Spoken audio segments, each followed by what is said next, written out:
तुम्ही विचार करताय, दीर्घ विचार करताय, कदाचित एकट्याने, की आता ही परिस्थिती आली आहे खरी, पण आता याच्यावरती कंट्रोल कसा मिळवू. तुमच्या एक ध्यानीमनी पण नाही आहे आणि अचानकपणे सगळ्या गोष्टी बदलून गेल्या. म्हणजे आता हातचं सगळं केलं सवरलेलं जातं आहे की काय, अशी परिस्थिती. काही असू शकतं. एखादा वैचारिक गोंधळ असू शकतो, मतभेद असू शकतात, रूमर्स असू शकतात, गॉसिपिंग, एखादं शॉर्ट सर्किट असू शकतो, इंटरनेटचा आवाज असू शकतो, आर्टिफिशियल इंटेलिजन्स त्याचा काहीतरी गोंधळ असू शकतो. पण जे काही झालं आहे ना, त्याने जे सगळं स्टेबल होतं, एक छान सुरळीत चाललं होतं लाईफ, त्यामध्ये सगळा गोंधळ निर्माण झाला. कसंबसं त्यातून तुम्ही बाहेर पडलाय. आता विचार करताय काय करावं, आता कुठून सुरुवात करू. हा सगळा जो पसारा झाला आहे तो कसा आवरू, कुठे चूक झाली, काय करायला हवं होतं, काय करायला नको होतं, सगळा विचार करताय.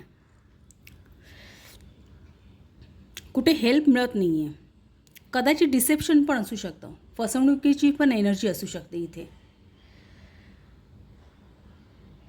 आणि एका उगवत्या सूर्याबरोबर सगळ्या गोष्टी क्लिअर झाल्या असं जाणवेल तुम्हाला. जणू काही झालंच नाही. सगळे मार्ग मोकळे होतील, चाही दिशा क्लिअर होतील, सत्य समोर येईल. कुठे विसंवाद असतील तर तिथे क्लॅरिटी मिळेल. लॉस असा काही होणारच नाही. सगळ्या गोष्टीची ओरिजिनॅलिटी तशीच राहील. जणू काही परमेश्वराने अचानकपणे येऊन एक प्रकारचं मॅजिकच केलं की काय लाईफमध्ये, की परिस्थिती सगळी पूर्ववत आहे तशीच. कुठे काहीच लॉस झाला नाही. लॉस कुठे झाला असेल तर तो फक्त विचारांचा, एक मनांचा, भावनांचा, जी काही टिपं गाळली असतील त्याचा. बाकी सगळ्या गोष्टी आहे तशा सुखरूप राहिल्या. एखादा मेसेज येईल त्याबद्दल, मे बी आता एक क्लॅरिटी येईल तुमच्या मनामध्ये की हे जे काय झालं ना ते व्हायला नको होतं. भले त्यातून काही नुकसान झालं नाही, पण आता ही कंडिशन परत रिपीट होता कामा नये. मग त्यासाठी काय करता येईल, तुम्ही त्यातून शिकाल. मे बी त्यातून काही गोष्टी लगेच त्याच्यावरती स्टेप्ससुद्धा घ्याल.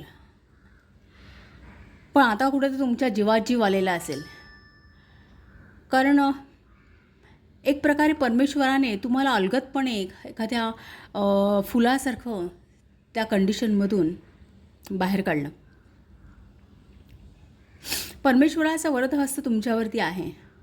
एक डिवाइन सपोर्ट सतत तुमच्या पाठीशी आहे.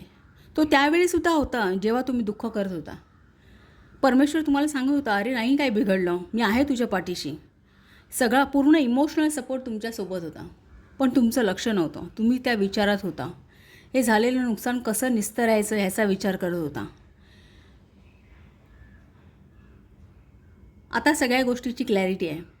आता मन अगदी मोकळं झालं आहे. आता नवीन काहीतरी करूसं वाटतं आहे. एक नवीन इमॅजिनेशन्स, आयडियाज एक मनात स्फुरत आहेत. आता यापूर्वीच्या चुका होता कामा नयेत. आता काहीतरी वेगळ्या पद्धतीने केलं पाहिजे. पुन्हा अशी कंडिशन येता कामा नये. भले त्यातून काही नुकसान झालं नाही, पण आता वेगळ्या पद्धतीने करण्याची एक उमेद जागी झाली आहे.